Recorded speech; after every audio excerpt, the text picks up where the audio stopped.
Tesla employees are not to be bothered by stock market insanity, according to Musk. Welcome to Maketh Rich Network, your road to financial freedom. On December 28, Elon Musk, the CEO of Tesla Incorporated, advised staff members not to be bothered by stock market madness. After the company's shares fell about 70% this year, due to concerns about waning demand for electric vehicles, and Musk's diversion with Twitter.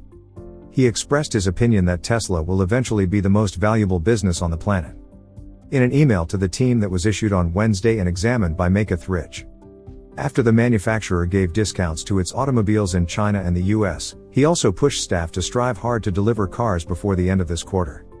If you've enjoyed this video, a like and subscribe to this channel would be great. Thank you for watching. See you in the next video. Maketh Rich Network, your road to financial freedom.